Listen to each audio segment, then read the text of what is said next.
that they Grandpa, we found your face. Sure, it's prevention for their children. Senator Dave Durberger. Really? The Right there. support of local Holy cow! grassroots How'd you get there? Sure. The same thing happens to the skin cells inside. So make sure that it's always the side This up expands and kind of use this thing as a handle cheek sort of. cells when they're nervous. Use the trackball to control the cursor and press begin to start. trackball. Such a cute little foot. Yeah, it's like I'm a little wobbly foot.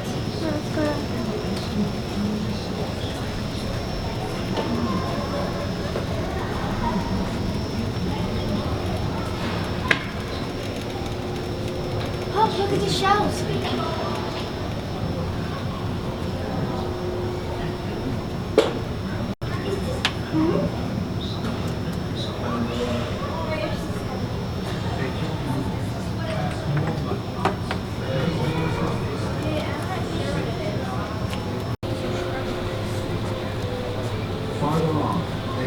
Who's been to Glacier Park? Huh? Oh, yeah. This is, you know, your great-grandfather? Yeah. He worked for the, in 1899 was his first visit to Glacier National Park. Yeah, when the railroad was being built through the park, which is what is now a park. Grandpa, let's go buy home. Langford was now convinced that the Yellowstone could be an even greater attraction than he and the backers of the Northern Pacific had been. Oh my gosh. What the heck is this? During the exploration, I don't know, maybe And he's he not even wearing a Truman shirt. Everett somehow got separated What's from it the say that he's doing? This, and witnessed the name of the Wallace Trading Center over the in next several early days. this might explain the job. Okay, can you do this? Okay. Is this interactive or do you just...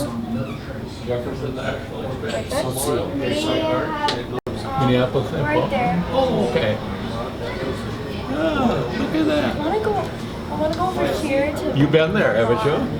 I have been in Ohio because we had to drive through Ohio. Right. We stopped at Ohio.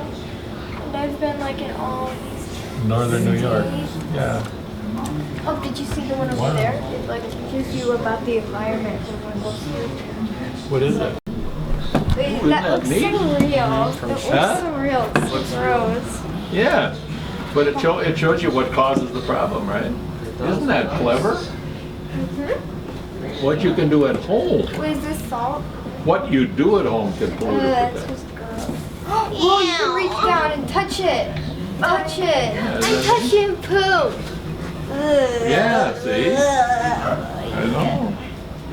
Touch it. But you're part of the problem. We're all part of the problem, aren't we? Yep.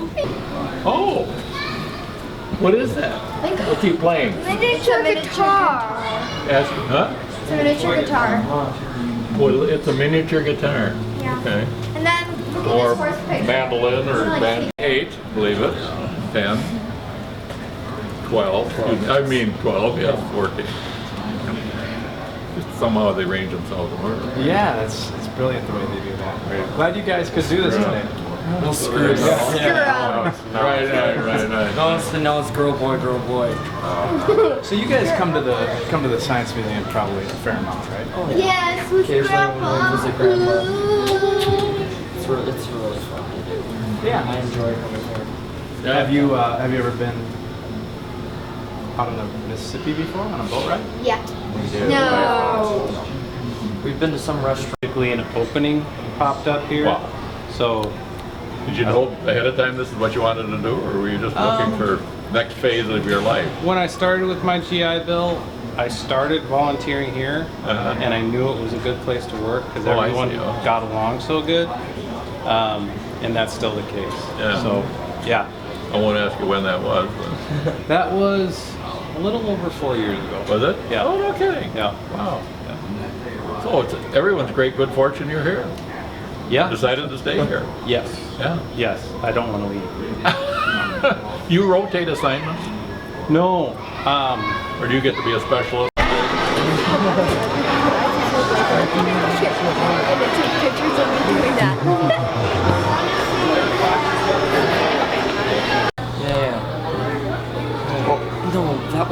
exploratorium where we did something like this. Yeah.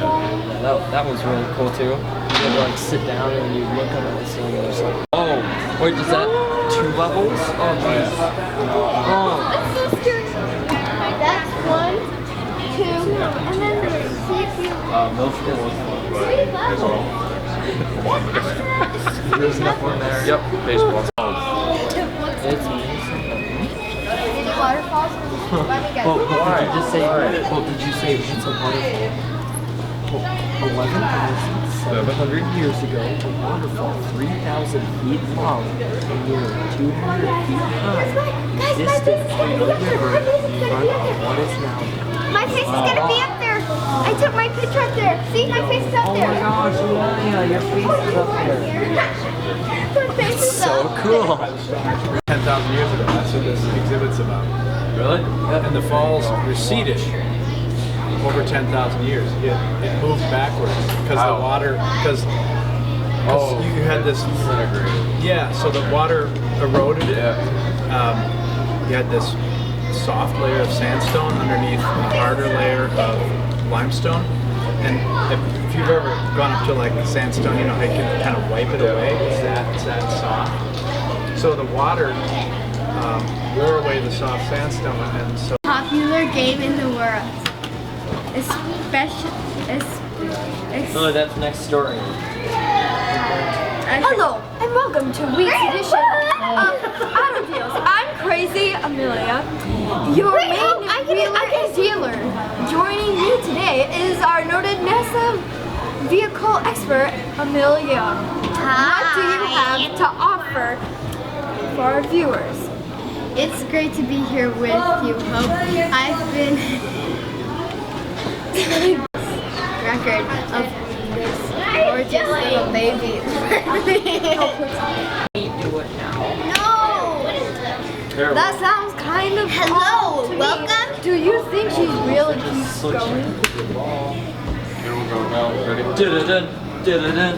Breaking news! Hello there, this is Jacob. Stop that newscast and welcome back. Oh, Dave, no, next story. Okay, Jacob. I am That's what you guys want me to do. Oh, don't touch grab the life jacket. Maybe, wait, does this spin it? It spins. Boop. Boop. It's like a sonar on a submarine, except we're above ground, so it gets like Life jackets. Checked. Good ass. The engine is on. We have to change to the gas. Also, let's put it up. Okay. It's actually like, does this work? No. That would be kind of scary if you just like. Now I get the went down captain's there. chair. Let's see. Ha ha ha! Minions, go! Minions go. What? Minions, go! We are. Okay, we gotta get here. Oh, safe landing.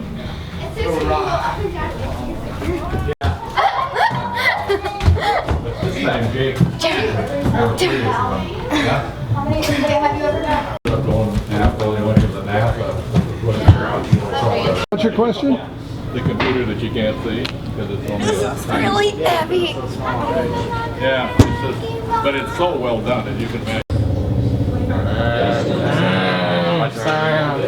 Sad. So sad. Wait. Okay. Okay, I'll be the crazy Mad Hammer. This is gonna be fun. Oh, or I can just look up here and look at me. Oh, I can look at after. You're gonna wanna turn currently. So get close to the left side. Look, no hands.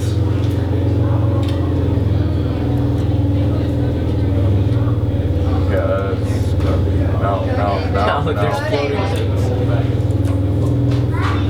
We got that. So, okay, go ahead. Ready? Yeah. Hoppy, look at this, ready? Let's go over here. Okay, let me try. Look.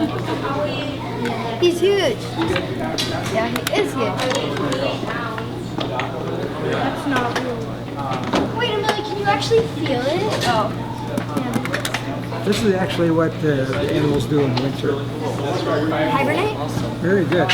Clams actually burrow in the mud and spend the winter buried in the mud. Almost on. Almost on, but so sticky.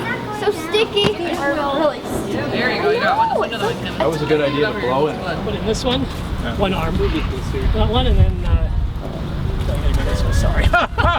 It comes naturally. I'm not a button. Naturally to you. Yeah, here we go. Yeah, And then this one. zippers are tough. Always don't get the go. always just don't get the water. I'll just Yeah. lift This. it. Which one's this?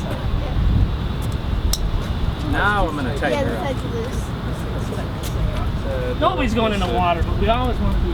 That's what we want. How does that feel? Does that feel more snug or feel loose on this side?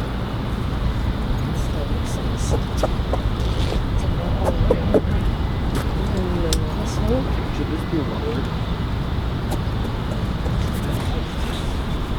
Watch your step so that you don't trip on that board. It's going to pull away. Thank you. Yep. You probably not. Yep. Are you? Up, and I hope. What'd you call me? Sure. I'm hungry. Yeah, see? See? Well, you guys could start eating right now if you wanted to. We could just get out there with me. I don't know. All the way down to Hastings is a national park. 72 miles. Worth, 72 right? miles. So the National Park Service is here to help to interpret it and to help protect it. John, our captain for today, is the superintendent of this national park.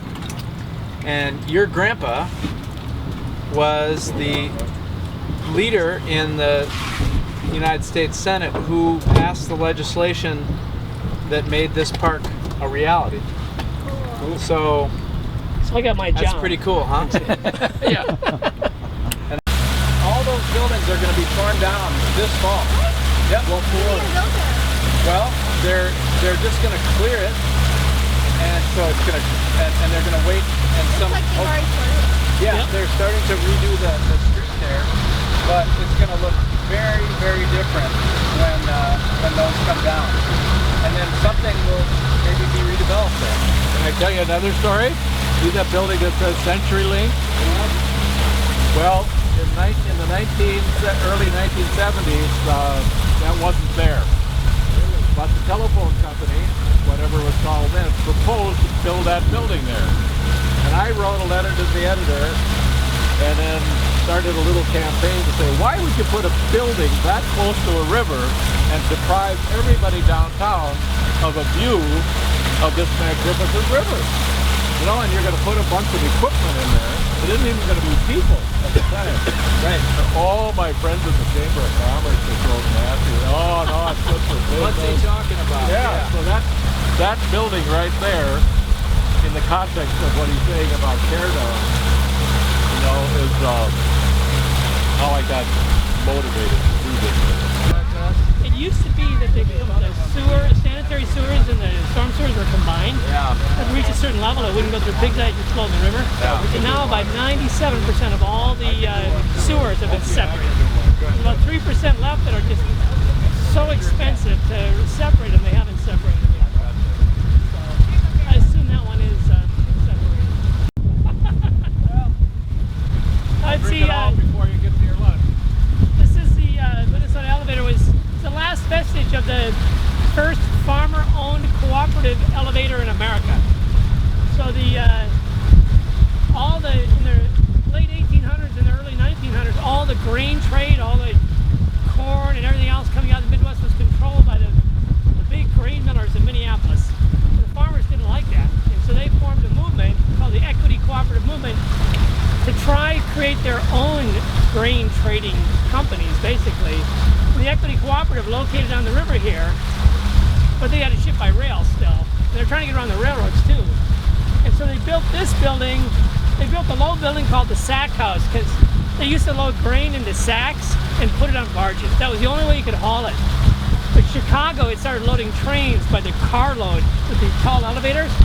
So they hoped to start hauling or towing grain on the river in barges. So they could actually load a barge like this right out of a chute.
guys see your initials on there? Yep. Yep.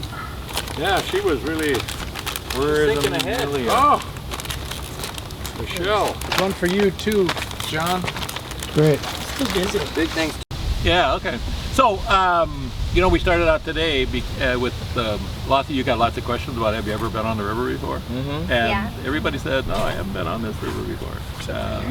I've been on a boat and I've been, you know, on a lake and stuff like that, but I've never been on the Mississippi River. And I thought, oh my gosh, I hadn't realized that. You know, we're all part of an adventure. Your first experience on the Mississippi River. Exactly. So let me tell you just briefly about my experience with the Mississippi River, which is I lived all my life. I lived on a lake or I lived something close to water and all that sort of thing. But the thing that I was in awe of was the Mississippi River. I mean, it went through St. Cloud, Minnesota, and it was a big deal, you know. And it was really almost kind of scary because it was so big and it was so deep, and it went all the way to New Orleans, and, you know, and all that sort of stuff. I got the opportunity early on in my life to work with a man named Harold Evander, who became governor of Minnesota, and he asked me to be the chief of staff. And so every problem or opportunity that ever occurred in Minnesota that needed a governor to pay attention to, it came to our office. And this was like in 1967, 1968. Well, one of the things that came to our attention was that right down this Mississippi River on the other side of downtown St. Paul, somebody wanted to start filling in the river and build some kind of a plant that was going to dirty the river and smoke up the air and stuff like that. And so we had the people that wanted to preserve the river in its natural state came to the governor's office, and we got very involved. It was sort of like the beginning of the environmental movement in Minnesota, but it was right here on this river. So then I got kind of interested in the river. Now, I could also see the river from our home in South St. Paul, where we live, up on the bluff, overlooking right through the packing houses which got built on this river too. Wow. Right. You know, slaughtering cattle. And one of the second biggest packing, you know, slaughterhouse, packing house, making canned meats and everything, that sort of thing in America.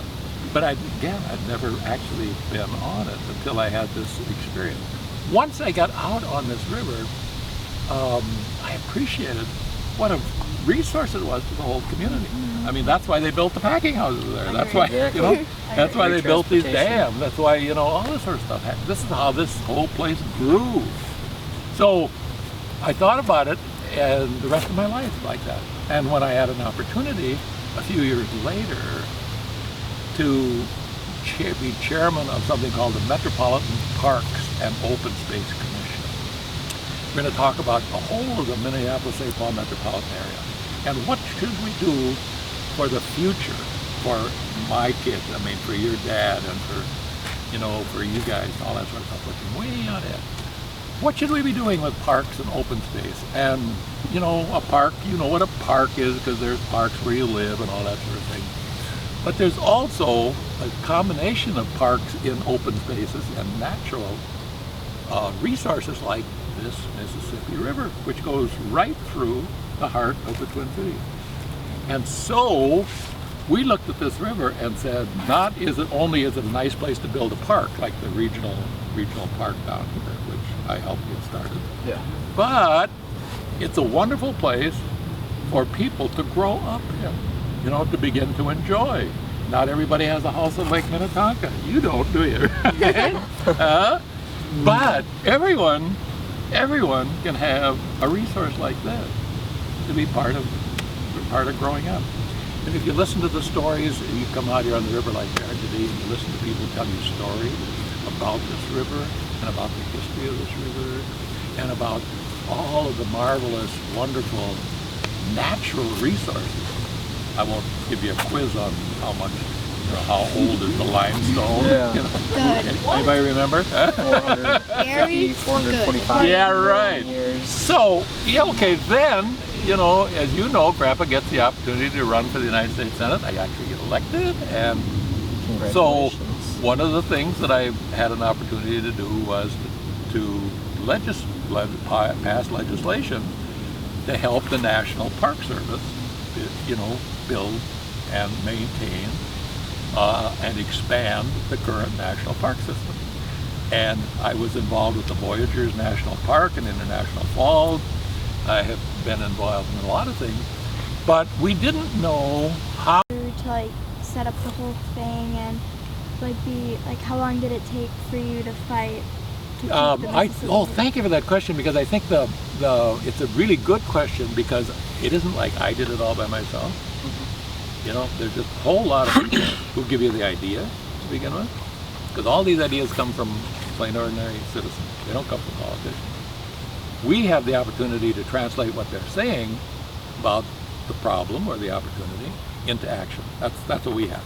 So then we have people that work for us that help us do that, and then you begin to know who in the community thinks the way you do about these sort of things. So you talk to them, and then they talk to other people, and then somebody has to sort of, you know, grease a few skids in the way the legislative process works. You know, say Dernberger's coming along with this bill in the Senate, you know, and the objections are going to come from here or they're going to come from there and so forth. Now, what's the answer going to be? And you have to do that with other senators who don't know the Mississippi River from, you know, they read Tom Sawyer and Huckleberry Finn, you know, but that's all they know. So they have to get answers ahead of time. So all of this takes time, takes work, but the main thing is we get all the credit, but there's thousands of people that help you get from a good idea and a willingness to participate in it in order to make it actually happen. And that's the challenge right now.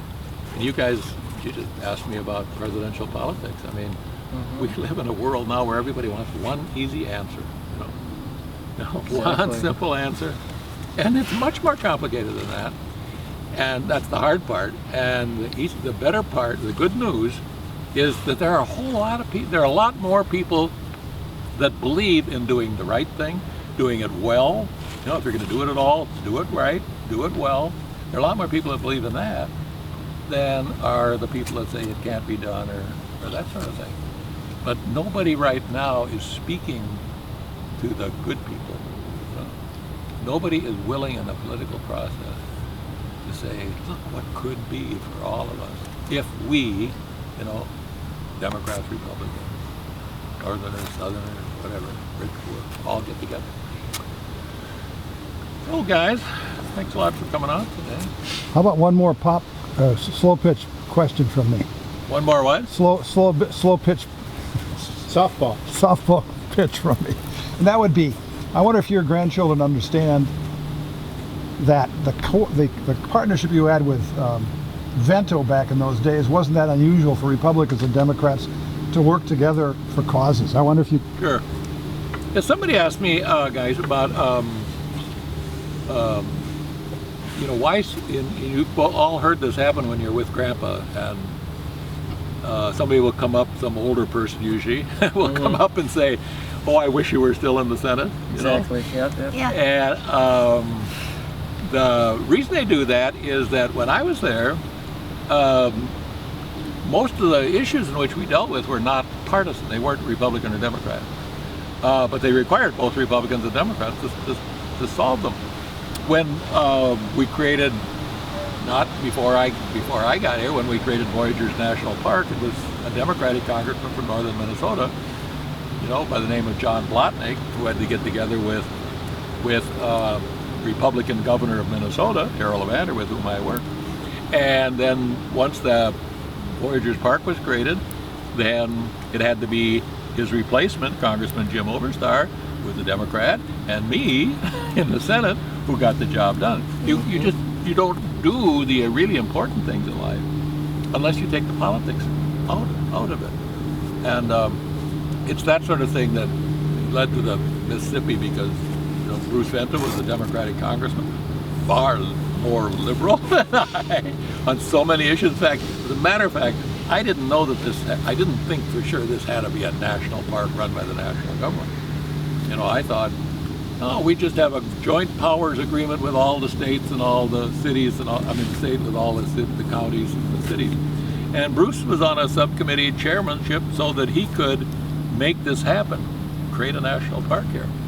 And it wasn't he who made me think this, but somebody made me say, do you really think that you can get all the cities and all the counties that border on the Mississippi River to agree on anything when this is such an incredibly valuable resource, which a joint powers agreement would require? And I said, Bruce is right. You know, this isn't liberals and conservatives anymore. This is practical politics, and it's a wonder that it happened at all. But in reflection, it was the only way to do it.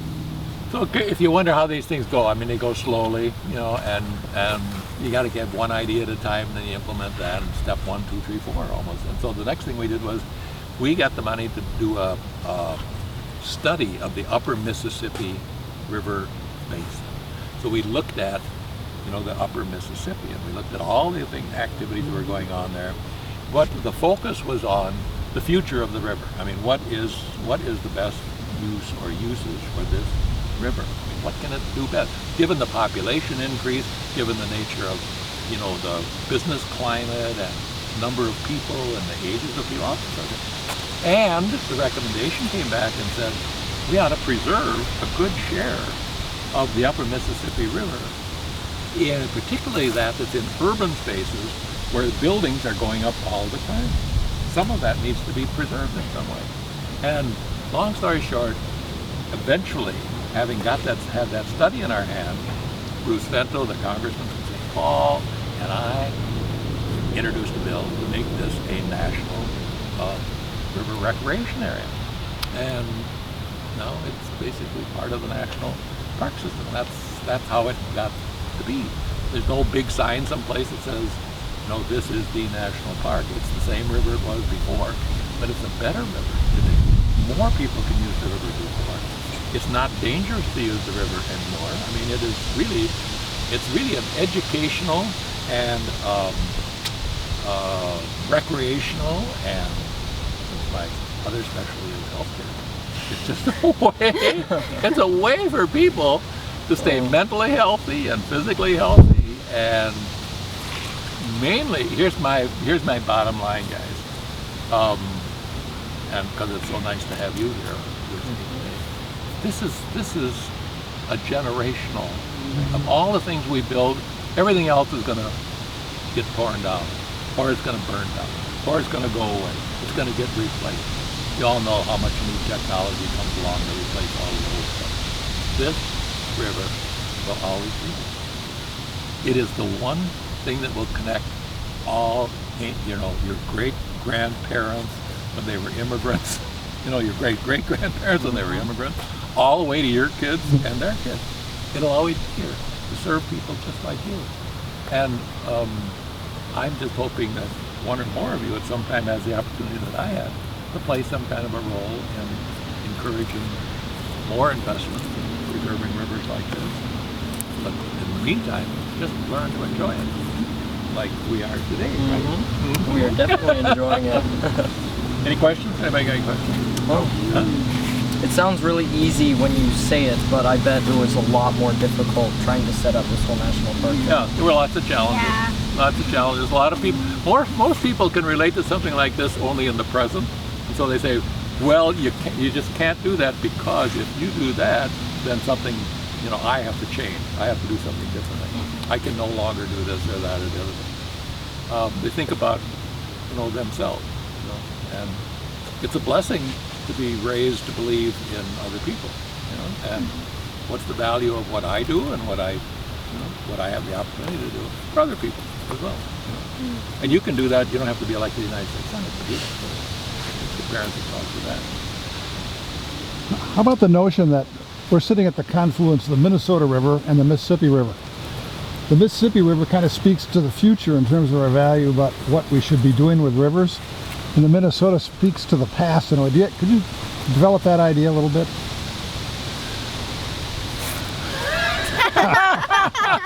Oh, good question. Yeah. Oh, there it is. Yeah.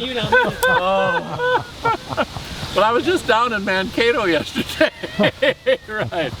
So does the Minnesota River speak to the past? I think, you know, the reality is the Minnesota River should speak to the future as well as it does.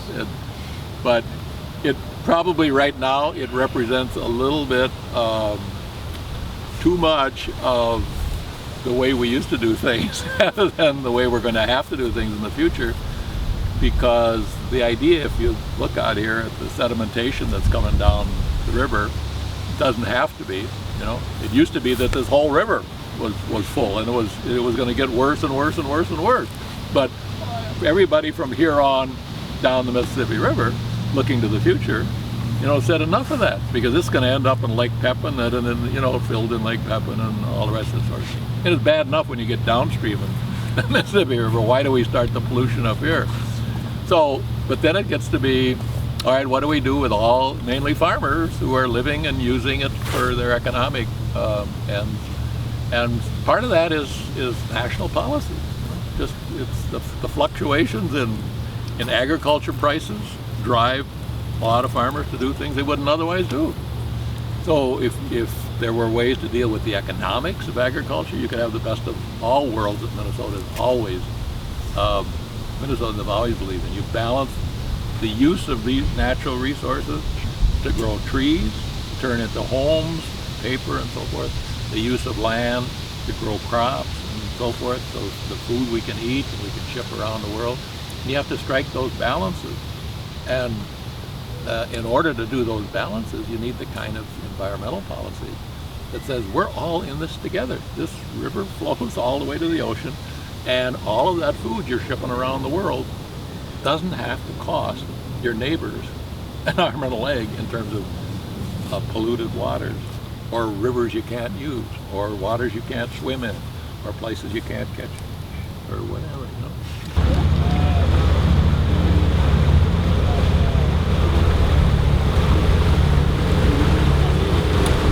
Is that an actual paddleboard?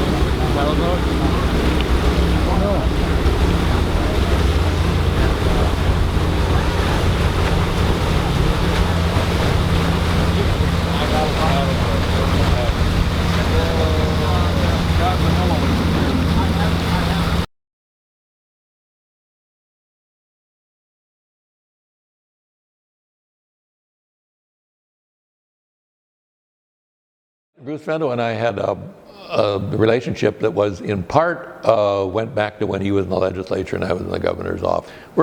We're interested in the same things. He happens to come to it from one view of the role of government. I come to it from another role of government. You can either turn that into a conflict or a confrontation, or you can turn it into something that's constructive.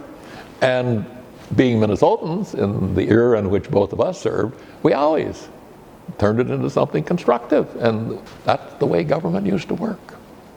Durenberger and Vento put it together and passed it in the Congress. Not in the best of the times, but they got it passed anyway. It actually took us about 10 years until, as I referred to earlier, Bruce got to be chairman of the committee, that we could actually find both the commitment from the Park Service and the money to get it done.